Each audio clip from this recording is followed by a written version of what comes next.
Здравствуйте! В этом видео я хочу рассказать об изготовлении, точнее опыте изготовления ЧПУ станка, а в данном случае вот этой модели, которую я изготовил без использования токарно-фрезерных работ и специализированных мастерских, можно сказать, в квартирных условиях.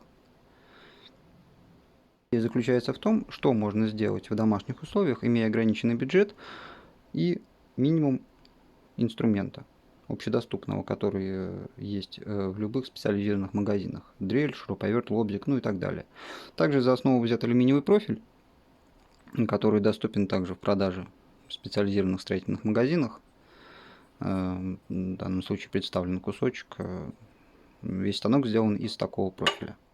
Давайте отдельно разберем узлы этого станка и начнем с электрики. Питается этот станок от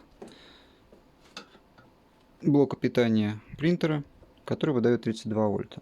Это достаточно, потому что в станке используются не очень ресурсоемкие шаговые двигатели. В данном случае вот такой шаговичок.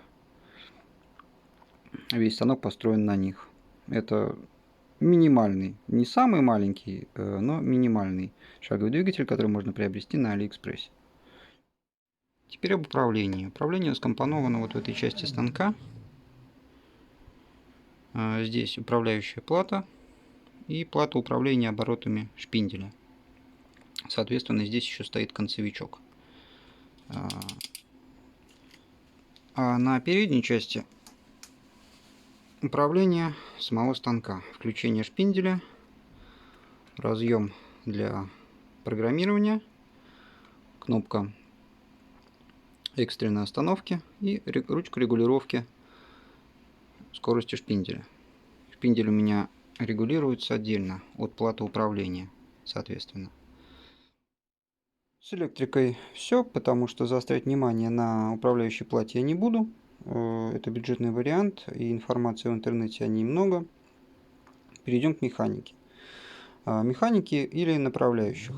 Направляющие я изготовил из П-образного профиля, который прикручен к другому профилю. Соответственно, для усиления конструкции, для облегчения монтажа. По этому профилю катается колесико.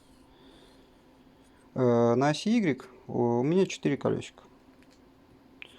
Соответственно, двигается оно легко, не люфтит, достаточно хороший ход. Ось Y на ременной передаче, как и ось X. Ось X у меня также на ременной передаче, соответственно, по ней катается каретка с осью Z. Здесь также используются колесики, но немножечко другой формы. Сверху у меня поставлено 4, снизу у меня поставлено 2.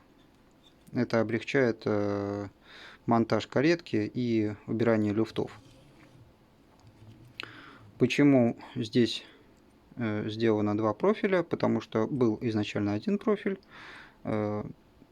Конструкция не была такой сильно жесткой. Для усиления жесткости этой оси был сделан апгрейд. Об апгрейде еще чуть позже расскажу. Ось Z. Ось Z представлена 2 направляющими, которые были взяты из принтера. Просто была одна направляющая, я ее разрезал на 2 части и поставил. И ШВП,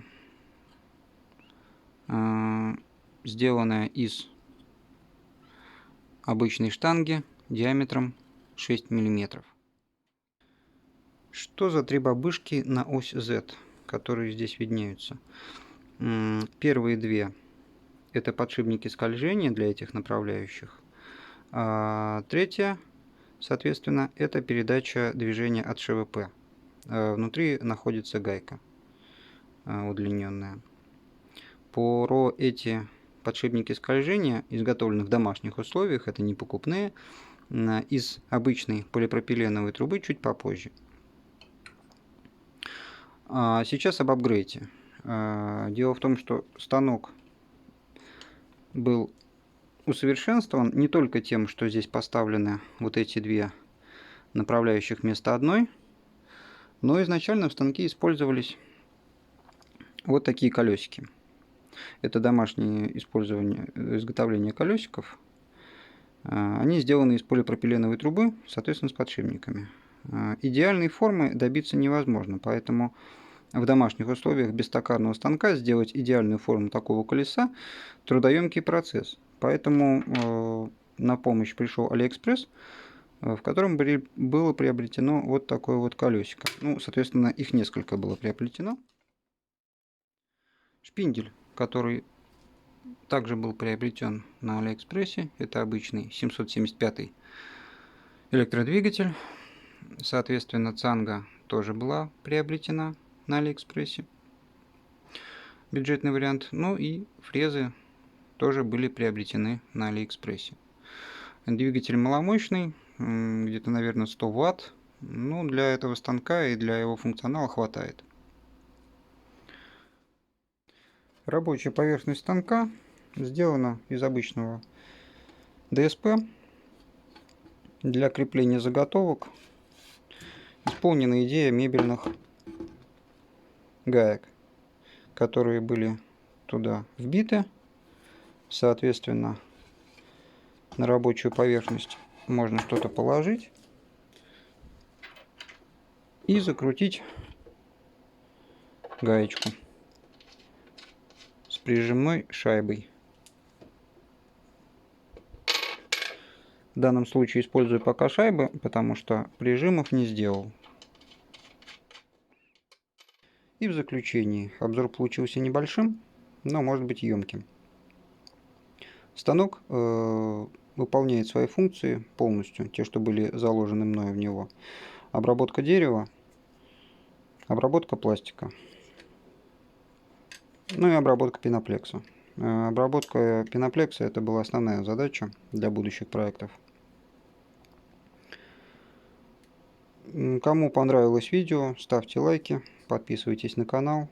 Я жду комментариев, адекватной оценки этой работы. В будущем будут еще проекты. Для следующих проектов закуплены уже запчасти с Алиэкспресса.